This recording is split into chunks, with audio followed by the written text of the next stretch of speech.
Affirmative এবং negative এগ্রিমেন্টের মাত্র দুটি রুলস রয়েছে। আমরা আজকে মাত্র দুইটি রুলসের মাধ্যমে এই টপিকটি শেষ করার চেষ্টা করব। আসসালামু আলাইকুম, আমি হুমায়ুন কবির, পড়াশোনা করছি আইন বিভাগে। আজকে আসছি স্কলার ভার্স একাডেমির পক্ষ থেকে আপনাদের সামনে উপস্থাপন করব ইংরেজি গ্রামারের খুব ছোট্ট একটা টপিক, সেটা হচ্ছে অ্যাফার্মেটিভ এন্ড নেগেটিভ এগ্রিমেন্ট। আচ্ছা, আমরা আমাদের দৈনন্দিন জীবনে কথা বলার সময় অনেক ক্ষেত্রে মানুষের কথার সাথে একমত করে থাকি। তো আমরা যখন কারো হ্যাঁ বোধক একটা কথার সাথে একমত হই, সেক্ষেত্রে সেটাকে অ্যাফার্মেটিভ এগ্রিমেন্ট হিসেবে কাউন্ট করা যায়। আর যে ক্ষেত্রে আমরা কারো না বোধক কথার সাথে একমত প্রকাশ করি, সেক্ষেত্রে সেটি নেগেটিভ এগ্রিমেন্ট অনুযায়ী করা যায়। তো ইংরেজিতে অ্যাফার্মেটিভ এবং নেগেটিভ এগ্রিমেন্টের মাত্র দুটি রুলস রয়েছে।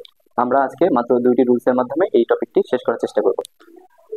তো প্রথম যে রুলসটি সেটা হচ্ছে অ্যাফার্মেটিভ এগ্রিমেন্টের। তো অ্যাফার্মেটিভ এগ্রিমেন্ট এর রুল অনুযায়ী প্রথমত বাক্যের সাবজেক্ট বসবে, তারপর পজিটিভ ভার্বটি বসবে, তারপর অবজেক্ট থাকতেও পারে বা নাও থাকতে পারে। প্লাস আমরা অ্যাফার্মেটিভ এগ্রিমেন্ট করার সময় দুটি জিনিস খেয়াল রাখবো, হয় আমরা সো দিয়ে করব অথবা টু অথবা অলসো দিয়ে করব।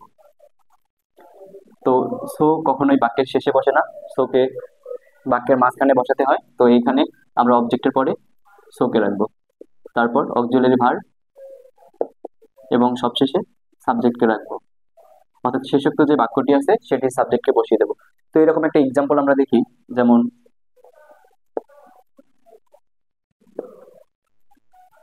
she is happy today, so is রাহিম। অর্থাৎ এই বাক্যটির মিনিং তাহলে দাঁড়ালো যে সে আজকে হ্যাপি এবং রাহিমও। এবং এই সেন্টেন্সটাকেই যদি আমরা আরেকটা নিয়মে অ্যাফার্মেটিভ এগ্রিমেন্ট করতে চাই, সেক্ষেত্রে এভাবে করা যেতে পারে। সেটা হচ্ছে বাক্যের শুরুতেই সাবজেক্ট বসবে, প্লাস পজিটিভ ভার্বটি বসাতে হবে, প্লাস অবজেক্ট, প্লাস মাঝখানে এন্ড কে রাখবো, প্লাস অপর বাক্যের subject, plus auxiliary verb, plus too অথবা অলসো। তো আমরা যদি বাক্যটাকে এভাবে সাজিয়ে লিখি, সেক্ষেত্রে বাক্যটি এরকম দাঁড়ায় যে she is happy today and Rahim is too অথবা অলসো। তো এই যে দুটি রুলস আছে, এই দুটি রুলসের মাধ্যমে আমরা পৃথিবীর যতগুলো বাক্য আছে যেগুলোর সাথে আমরা একমত প্রকাশ করি, এবং সেটা যদি হয় অ্যাফার্মেটিভ সেন্টেন্সের কোনো বাক্য, তাহলে এই সবগুলোকেই আমরা অ্যাফার্মেটিভ এগ্রিমেন্টের মাধ্যমে প্রকাশ করতে পারি।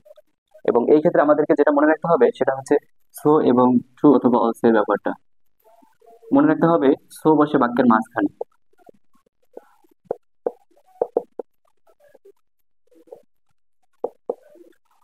এবং ট্রু অথবা অলসো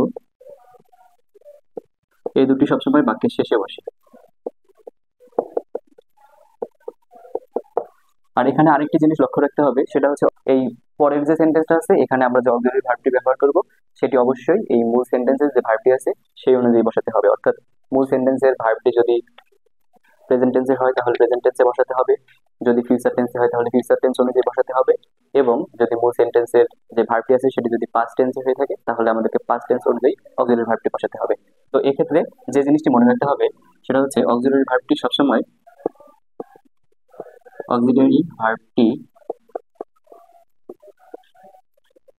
সবসময় পূর্বের সেন্টেন্সের ভার্ব অনুযায়ী বসবে, পূর্বের সেন্টেন্সের ভার্ব অনুযায়ী বসাতে হবে।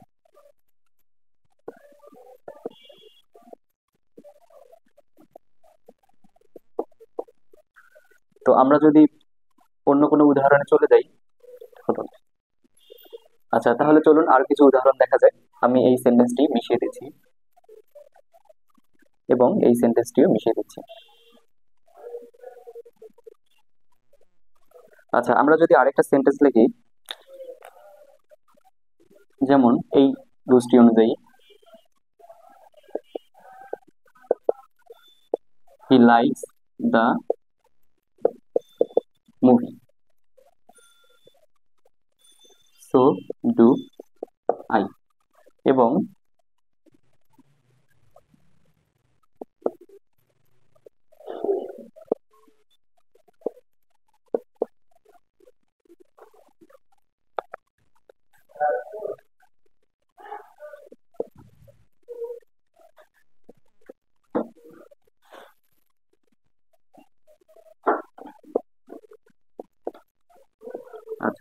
এইখানে আমরা প্রথম যে সেন্টেন্সটি লিখেছি সেটা হচ্ছে he likes the movie, so do I.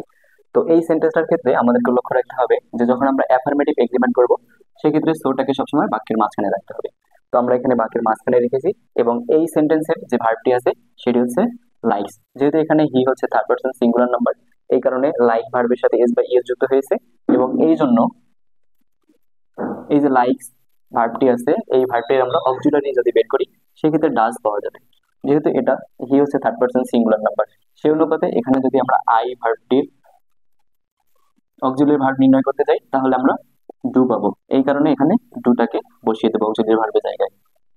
তো আমাদের মূল সেন্টেন্সটা কি দাঁড়াচ্ছে যে শুরুতে সাবজেক্ট থাকবে, তারপর পজিটিভ যে ভার্বটি আছে সেটি বসবে, তারপর অবজেক্ট যদি থাকে সেটাকে বসিয়ে দেবো, তারপর সোকে বসিয়ে দেবো এবং সবশেষে অক্সিলারি ভার্ব এবং সাবজেক্টকে সবার শেষে বসিয়ে দেবো।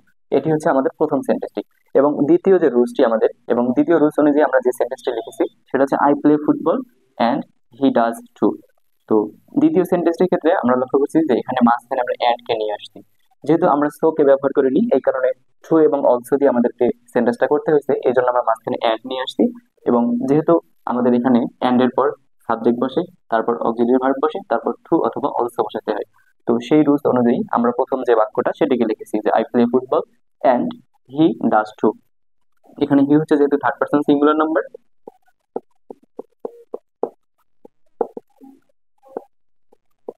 তাই এখানে ডাজ হবে, ডু হবে না। আচ্ছা, এটি হচ্ছে মূলত অ্যাফার্মেটিভ এগ্রিমেন্ট। অ্যাফার্মেটিভ এগ্রিমেন্টের ক্ষেত্রে শুধুমাত্র দুটি রুলস ফলো করলেই হলো। একটি হচ্ছে হয় আমরা সো দিয়ে করব অথবা ট্রু অথবা অলসো দিয়ে করব। যদি আমরা সো দিয়ে করি তাহলে মনে রাখতে হবে সোটাকে বাক্যের মাঝখানে রাখতে হবে, তারপর অক্সিলারি ভার্ব এবং সবশেষে সাবজেক্টে বসাতে হবে। এবং যদি আমরা ট্রু অথবা অলসো দিয়ে করতে চাই তাহলে ট্রু অথবা অলসোকে বাক্যের শেষে বসাতে হবে এবং বাক্যের মাঝখানে অ্যান্ড কে যুক্ত করতে হবে। এটি হচ্ছে মূলত অ্যাফার্মেটিভ এগ্রিমেন্ট। এবার আমরা চলে যাব নেগেটিভ এগ্রিমেন্টে।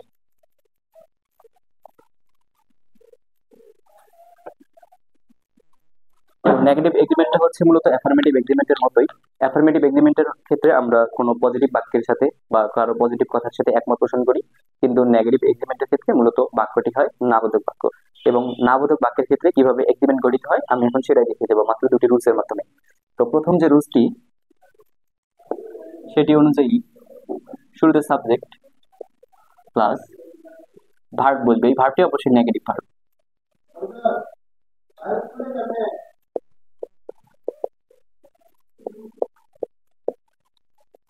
প্লাস অবজেক্ট যদি থাকে তাহলে সেটিকে বসিয়ে দিতে হবে, আর যদি না থাকে তাহলে প্রয়োজন নেই, plus neither plus auxiliary verb plus subject. এটি হচ্ছে আমাদের প্রথম রুলস। এবং সেকেন্ড যে রুলসটি সেটি হচ্ছে শুরুতেই সাবজেক্ট বসবে প্লাস নেগেটিভ ভার্ব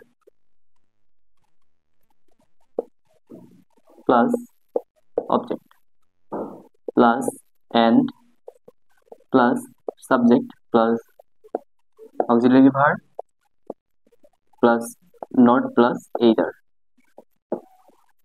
তো এই ক্ষেত্রে আমাদেরকে যেটা মনে রাখতে হবে সেটা হচ্ছে আমরা অ্যাফার্মেটিভ এগ্রিমেন্টের ক্ষেত্রে যখন সো বসিয়েছিলাম, সো সেখানে কিন্তু বাক্যের মাঝে বসেছিল। এক্ষেত্রে আমরা নেইদারের ক্ষেত্রেও কোনো পার্থক্য করব না, নেইদার বাক্যের মাঝখানে বসে, নেইদার বাক্যের মাঝে বসে।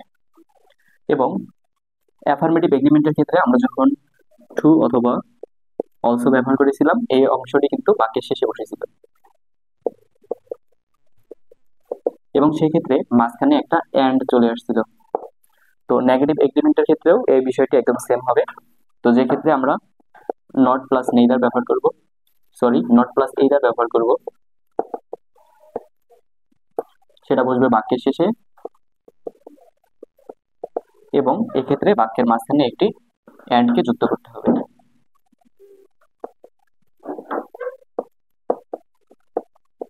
আচ্ছা, আমরা প্রথম যে রুলসটি লিখেছি আমরা প্রথমত এটার দুটো এক্সাম্পল দেখে নিই, তাহলে বিষয়টা আরো ক্লিয়ার হয়ে যাবে। I don't like coffee.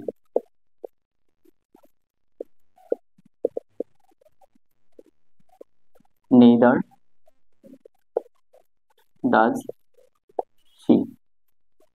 তো এই সেন্টেন্সটাতে আমরা প্রথম যে রুলস আছে সেই প্রথম রুলস অনুযায়ী করেছি মূলত।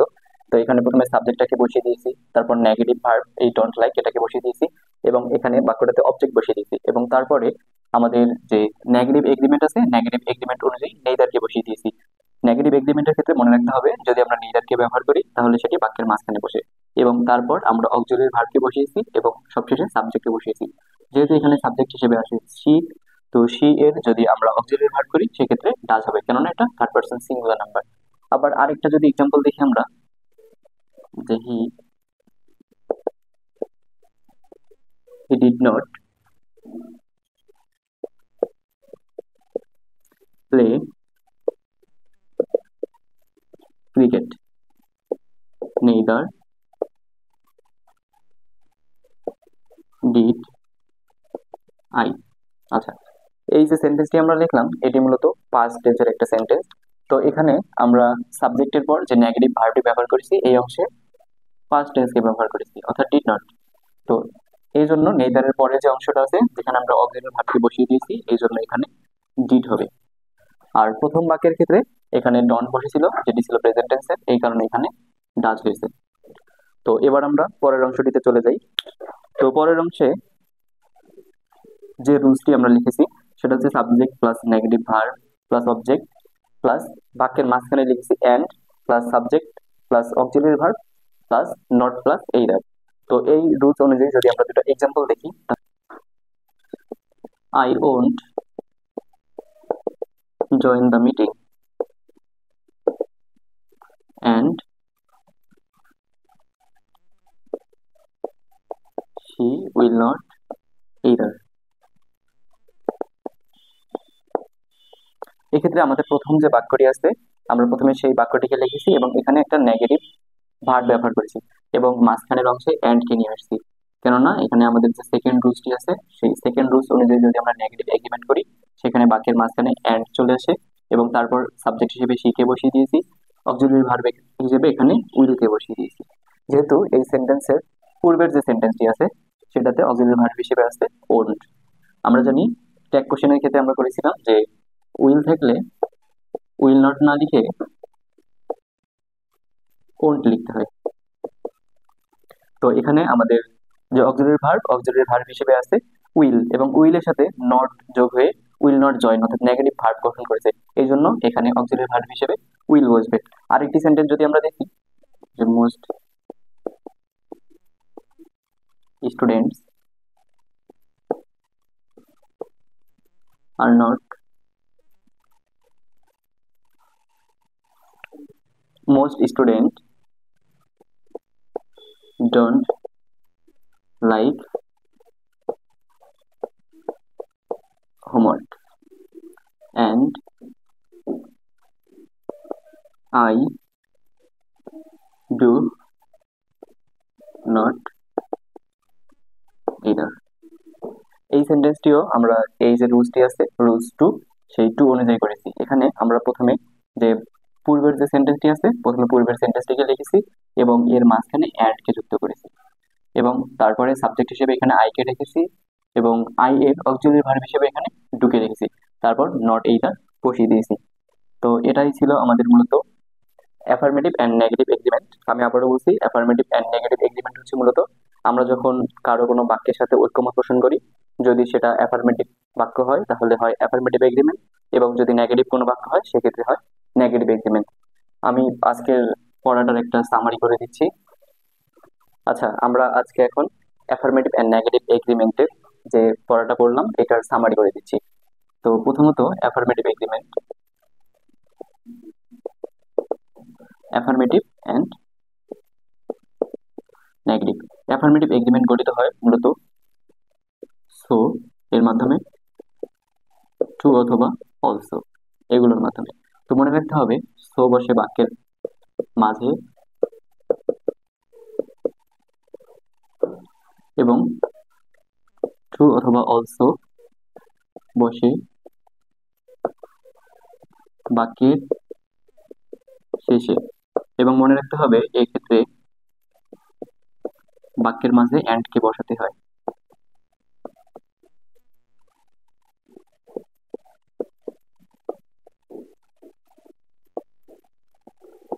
কে বসাতে হয়।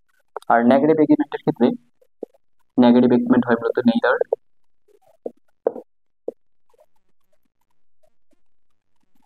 অথবা নর আর হচ্ছে এইদার এর মাধ্যমে। তো যে ক্ষেত্রে আমরা নেইদারকে ব্যবহার করব, মনে রাখতে হবে নেইদার বসে বাক্যের মাঝে। আর যদি আমরা নট প্লাস এইদারকে ব্যবহার করি, সেক্ষেত্রে এটি বসাতে হবে বাক্যের শেষে, এবং এক্ষেত্রে ট্রু অথবা অলসো এর মতো বাক্যের মাঝখানে অ্যাড কে বসাতে হবে।